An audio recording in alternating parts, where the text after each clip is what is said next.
It's Jim of To Study and Learn, formerly Shiloh Hall.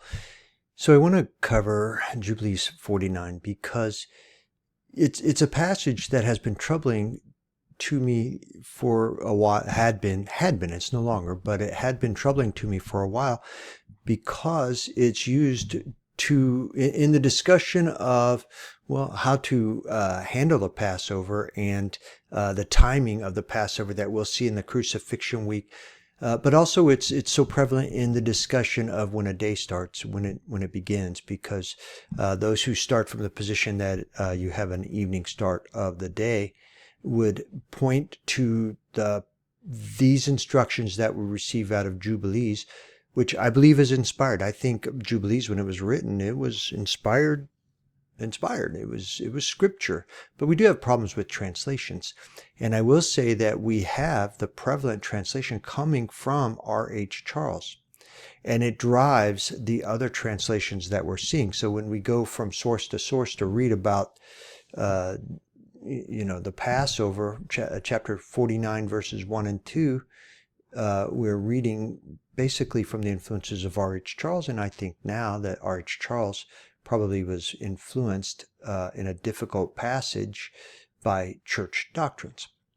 So let me see if I can explain. First of all, I just did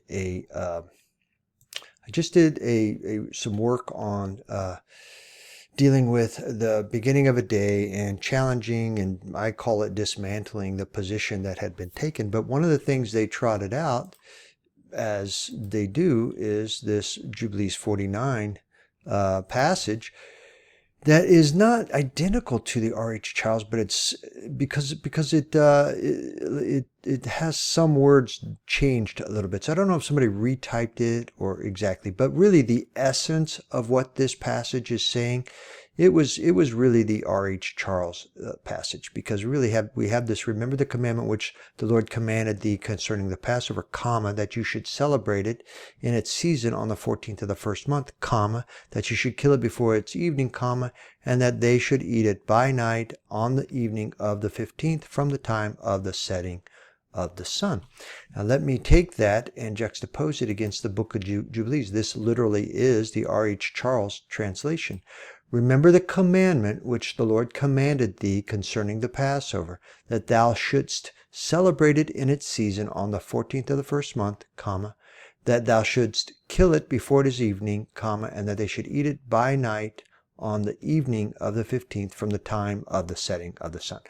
So this R.H. Charles is what made its way into what I was reviewing and working with recently. So it's definitely the influences of the R.H. Charles. Then also, because when I was looking at this, I would look up the literal standard. When many people start looking into the apocryphal writings and start reading Jubilees, and some of the others are also turning to this. This is a pretty common one, the complete 54-book Apocrypha. It's in the literal standard version, the LSV, and this is how it reads. I didn't find a PDF, so I just typed it out from what I was reading there, and it reads like this: remember the command which the Lord commanded you concerning the Passover, that you should celebrate it in its season on the 14th of the month, that you should kill it before it is evening, and that they should eat it by night on the evening of the 15th from the time of the setting of the sun. So we don't have Schultz and celebrateth and things like that, but we have basically the exact same construction, the words. So really the LSV and R.H. Charles must be connected. They're translating from each other. Okay, let me just show you a couple more here. This is my early version of the apocryphal writings, and this one's from Joseph B. Lumpkin. And it's pretty much the same, but not identical. He's got it rendered like this: remember the commandment which the Lord commanded you concerning the Passover. You should celebrate it in its season on the 14th day of the first month. You should kill the sacrifice before evening. They should eat it by night on the evening of the 15th from the time of the setting of the sun. So the punctuation's different. They got periods instead of commas. They've got a few different words in there, but effectively that is the same rendering as we see in R.H. Charles. Here's the work from Tim Schwab of the God Culture, and he's producing Jubilees, but he's also adapting his from the R.H. Charles, and his effectively reads the same way. So we've got Tim Schwab of the God Culture also using that as a basis for rendering the timing of Passover. And then I have this version of the Ethiopian Bible, but that is the R.H. Charles. So when you are pulling this and thinking you're getting a separate translation, it's not. It's the R.H. Charles. Now I've got another rendition of the Ethiopian Bible, and it's I don't know that I would have bought it if I'd have realized what was going on, but here's how they render it. It's in very cryptic and just quick one. It says, "The Eternal One instructed Moshe the laws of Passover and unleavened bread.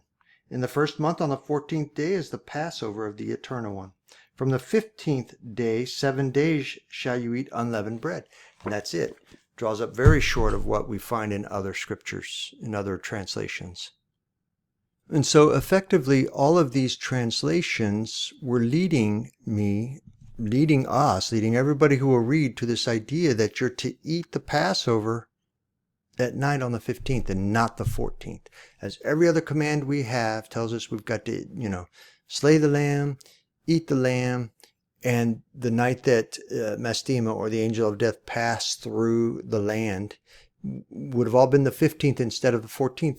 Averse to everything else we're reading about the 14th. And why do we have such a consistent pushing us to the 14th to celebrate the Passover over and over again, if we're not even doing the elements of Passover on the 14th, but doing it on the 15th? And that's what it's pushing us to. And those who want to respect the book of Jubilees, which I do, are struggling with that. So I would say that pretty much all of those, except for maybe that last version that I read of the Ethiopian Bible, all of those must be working, I think, from a common source.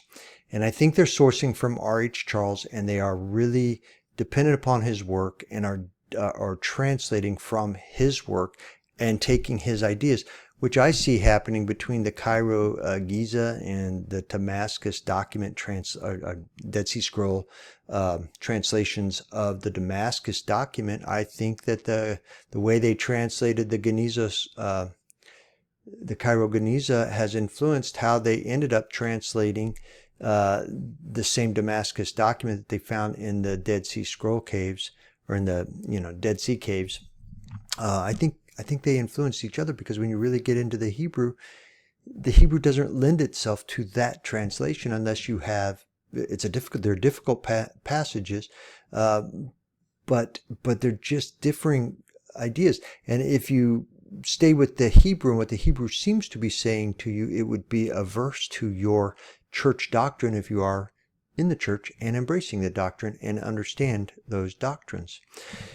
But what I've discovered is that those are not the only translations. There was the work of C.J. Coster out there that ultimately ended up being translated into the scriptures. But his work also ended up with the Hallelujah scriptures. And the folks who were translating and working with C.J. Coster's work also ended up translating. And I can't speak to where all they're translating from. If they've got it published out there, I haven't seen it.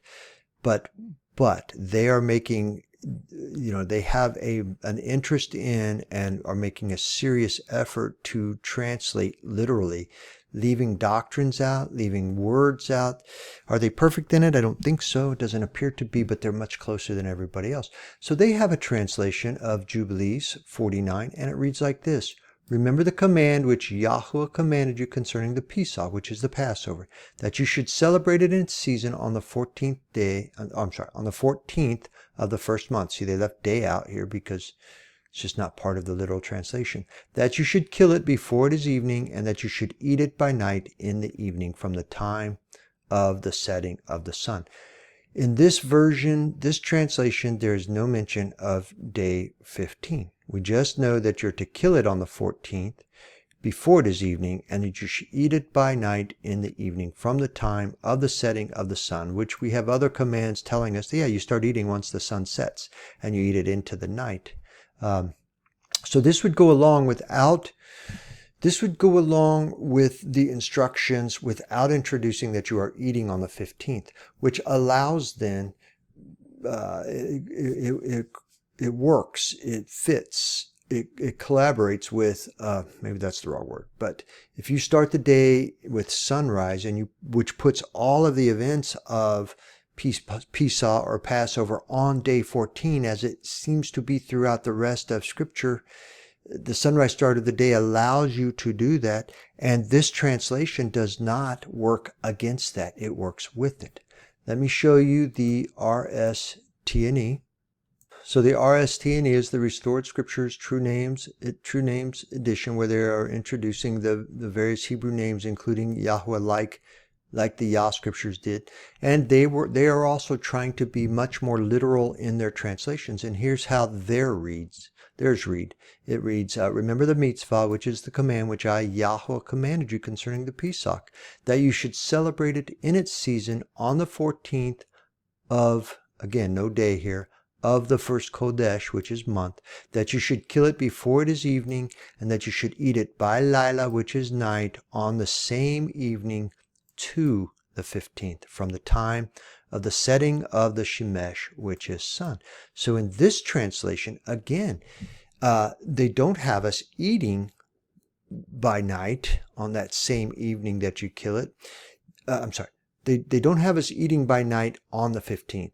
They have us eating by night on the same evening that you killed it to the 15th. So that takes us through the night to the 15th. So this is before the 15th begins, which then again fits with the sunrise start of the day and keeps all of the events of Passover on its correct day, which is the 14th. And this translation works with it. So what I was finding as I was working, and studying issues related to the start of the day, is that all that R.H. Charles, the literal standard, everything I was turning to was pointing me to this idea that they were to kill it on the 14th before sunset and then eat it by night on the evening of the 15th.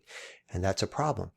But when I found these two translations, especially when I know what their objectives are, to be more literal, to be truer to the underlying text that they're translating from, and they are not undermining it, they're not saying you're eating it by night of the 15th. One of them leaves the 15th out altogether. Not sure what underlying text they were working from there.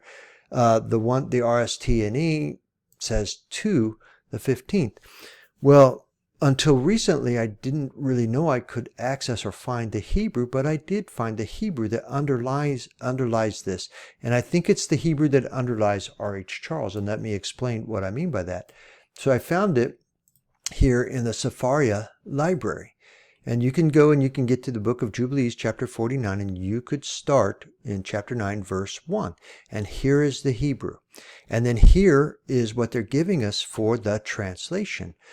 So here's the Hebrew, and then it reads, remember the commandment which the Lord commanded thee concerning the Passover, that thou shouldst celebrate it in its season on the 14th of the first month. And then here's the Hebrew for verse 2, that thou shouldst kill it before it is evening, and that they should eat it by night on the evening of the 15th, from the time of the setting of the sun. When I first turned here, I was discouraged again. Here's another translation that that is these folks are translating this Hebrew and coming up with this. Well, it turns out that's not true at all. They're just simply translated. They're just using the R.H. Charles translation. That's all they're doing. So the error that I think we see in the R.H. Charles translation, they're telling us here. So I took these words, because this verse 2 is the one that is of most interest. So I took this. I took those words word for word, and then I plugged it into iTranslate. Let me go show you what iTranslate is. It's a Hebrew to English translator. It's a good one. It's not possible. I haven't found one. You can't go to Google, you can't go to Bing, you can't go to DeepL and get good translations. They all, especially when you plug in a bunch of words together, they just tend to spit out the ideas that are conveyed in church doctrine. You almost feel like you're being ganged up upon. But what I did using iTranslate, because it's a good one for it, is I took each of these words individually and I plugged them in, each word, word for word. Since it goes right to left, I started here and moved across all of this, word for word, and then had to go down and from the right and moved across. And this is what I came up with, word for word. I came up with because, that first word is because. And then slaughter him between the Arabs and eat him at night last the 5:10 from time to come the sun. That's the literal word for word, just some comments on it. There are some other ways that could be translated, but because is just fine. Slaughter him. This is also, oftentimes, some of the definitions that I found in other translations would be same. Between, no question, the between.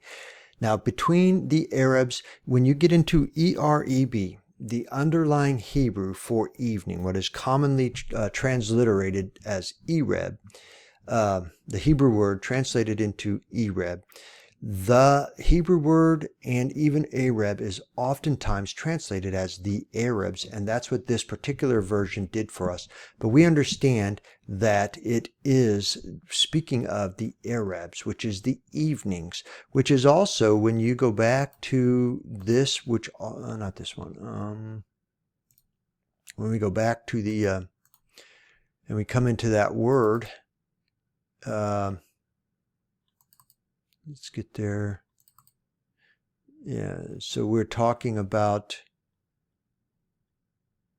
sorry, it's this word, following between. This one here is the between, and then this word here is twilight. So between the twilights, which is what I think it should be anyway, the twilights. So let's go back to our words here. It really should be because slaughter him between the twilights or evenings and eat him at night last, which is last night, the 5:10 from the time to come the sun.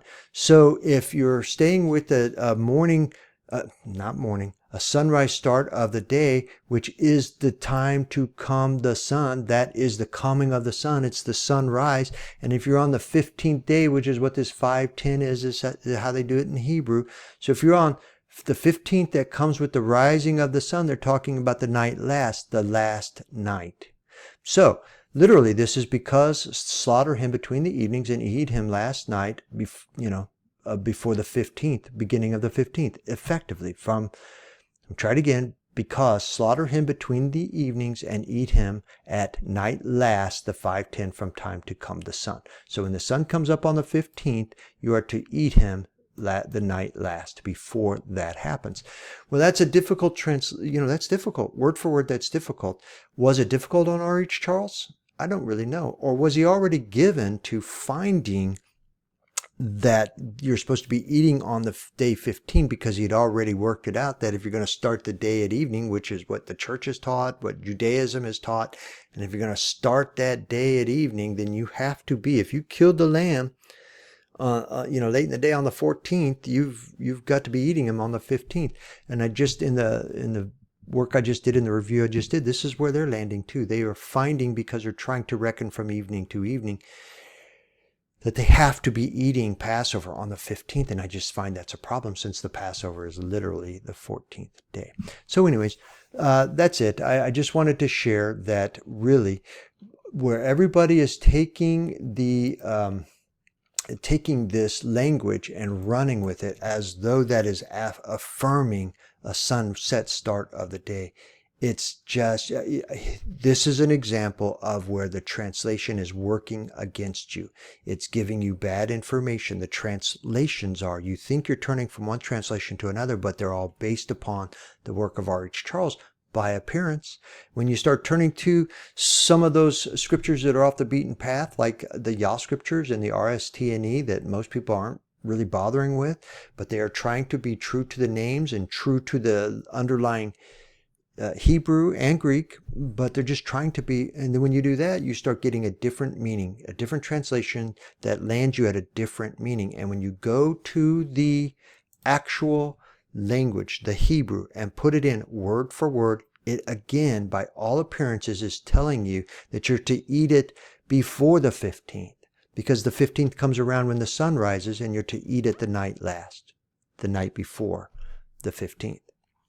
All right, so Jubilees 49, 1 and 2 does not support an evening to evening start of the day. I think Jubilees 49, 2 actually supports a sunrise start of the day. Now, before I leave Jubilees chapter 49, there's another passage that I've had trouble with in the past, and it's Jubilees 49:10. And I've pulled up the Yah scriptures here, but I've converted I don't have a problem with the translations. R.H. Charles translation is fine. The RST&E is fine. All the translations I'm finding on this passage are fine. But I have come to understandings now that help us understand a few things because this passage is confusing at best, and it would tend to lend you to the idea that you've got to kill the lamb once evening has begun. But that is not what this passage is saying. Let me read it to you. Let the children of Israel come and observe the Pesach on the day of its appointed time, on the 14th day of the first month. Again, another affirmation that the events of and elements of the Passover should happen on the 14th, between the evenings, which is another way of saying before the evening begins. Because if you once you arrive at evening, that's at evening, in the evening, things of that nature. But between the evenings means you've passed the one evening and you're approaching another evening, but you're between those two evenings. So you are before that second evening begins. So this puts you before sunset. This between the evenings puts you before sunset. And then it goes on to say from the third part of the day to the third part of the night. So the idea is that we are to celebrate Passover on the 14th day from the third part of the day to the third part of the night. Now, let me say that this goes along with what we'll read in our canon scriptures, Leviticus, Numbers, etc., that the popular translations are saying that the Passover begins at evening. But the literal translations and my RST&E and Yah scriptures all say between the evenings, or at least I think they do, say between the evenings. Jubilees teaches us that we are to slay the lamb before evening or toward evening. We have passages telling us we are not reaching the third evening. So, and then you're seeing that Passover begins at evening or between the evenings. But Jubilees is affirming this. They're saying that between the evenings you are to celebrate and observe the Pesach between the evenings from the third part of the day. So that would be, let me see if I can get an example. So here I have, this is an illustration I used for something else, but it'll work here. It's the correct explanation of Passover happening all on day 14. We have part 1 of the day and part 2 of the day, and we're not really called to, that is not when we are celebrating the elements of Passover. Now, some people are working because they've got to get the lamb prepared. The Talmidim, the disciples of Messiah, had to get the room ready. So there are people working some preparatory work being done. But the real activity, which is the slaying of the lamb, happens in the third part of the day. And then so the actual Passover, the elements, the activity of Passover on that 14th day run from the third part of the day to the third part of the night. And so what does that include? That includes the last part of the sun up, the day above the sun above the horizon part of the day, then leading into the evening, where the sun sets and begins the first part of the night. And then we carry the first part of the night and we're eating through the second part of the night, which is when the angel of death would have come through in the original Passover. And then we're to be done with it all by the third evening of the night. So let's reread that passage again. So let the children of Israel come and observe the Pesach on the day of its appointed time, which is the 14th day, between the evenings from the third part of the day to the third part of the night. So this instruction for observing the Passover is not a full 24-hour period of time like so many like to argue. the instructions of Pesach is for a partial day. It does not carry through the full 24 hours of the day. I've also said that in the first 2 parts of this day, I think I've come to understand this is when they've got to be getting the leaven out of the house, because when they eat this Passover lamb, this will be the first time that they're eating with unleavened bread. And they can't have any leaven in the household or in the land for those 7 days of the Feast of Unleavened Bread that follows. So maybe they're getting rid of all of the leaven also during the first 2 parts of this day. But let's keep going, because there's more to this. Here's an important instruction. For 2 portions of the day are given to the light, and a 3rd part to the evening. So when we come back here, and let me see if I can clean this up just a little bit. So we have the 2 parts of the day are given to the light. First of all 3 parts. In all 3 parts, the sun is above the horizon. So technically, in a way, you could say all 3 parts belong to the light. But Jubilees is telling us, in the context of their instructions, that 2 parts of the day belong to the light and are associated with the light. But this 3rd part of the day is given to the evening. So it is associated with the evening. And let me keep reading here. Okay, so let me read that again. For 2 portions of the day are given to the light, and a 3rd part to the evening. This is that which Yahweh commanded you, that you should observe it between the evenings. This is that which Yahweh commanded you, that you should observe it between the evenings. So here it is. The instruction, there's some further instruction that this is between the evenings. This means between the evenings, before the evening occurs. And then it goes on to say, and it's not permissible to slay it during any period of the light, but during the period. Okay, so that was troubling to me, because clearly, if you're going to slay it here, the sun is up. So you are slaying during the period of the light, but you got to remember what it just said. It just said 2 portions of the day are given to the light, and a 3rd portion given to the evening. So the day is a time period when the sun is above the horizon, and the 3rd part then is not associated with the light. It is associated with the evening. So it puts us here between the evenings, and this is associated. It's not the evening. It is associated with the evening. So you are not to slay the lamb during the 2 parts given to the day and to the light. You are to slay it in the 3rd part given to the evening. And then keeps on going. It says you cannot slay it during any period of light, but during the period bordering on the evening. So what would be, if you get to this part down here, you have entered evening. So really, that's just another way of saying this is the period bordering on the evening. So this is the 3rd part of the day where the sun is above the horizon, but it's given to the evening. And this is when the lamb is to be slain before the evening begins, before the sun sets. So this is when we are instructed, Israel was instructed to slay that lamb. And let them eat it at the time of the evening until the 3rd part of the night. And so they began eating here. This is when Yahushua came with the rest of his Talmudim, and they began eating. Once it became evening, once the time had come, they began eating the Passover. And you could eat the Passover up unto and through the 2nd part of the night. Not everybody took that long. Messiah didn't. By the middle of the night, they were out in the garden already. But they could eat it at the time of the evening until the 3rd part of the night. Whatever is left over of all its flesh, so that's limited to the lamb, from the 3rd part of the night and onwards, let them burn it with fire. So once we get here to the 3rd part of the night, you need to start destroying it by fire. Whatever's left of the lamb, you burn it up and destroy it by fire. So I'm just saying, and the reason that I stayed here is this passage also was troubling to me in the past, because it seemed to say you could not kill the lamb during the light, and it was troubling. But once I realized that 2 portions of the day are given to the light, and the 3rd part, where there is light in the sky, is given to the evening. And then it goes on to say that it's not permissible to slay it during any period of light, which are the first 2 parts of the day, but during the period bordering on the evening. So before we get to evening, and that 3rd part where the sun is in the sky is considered the 3rd part. It's not considered the light, and that is the period bordering the evening that we are to slay, or that Israel was to slay the lamb, and then they were to eat it once evening did come, at evening until the third part of the night.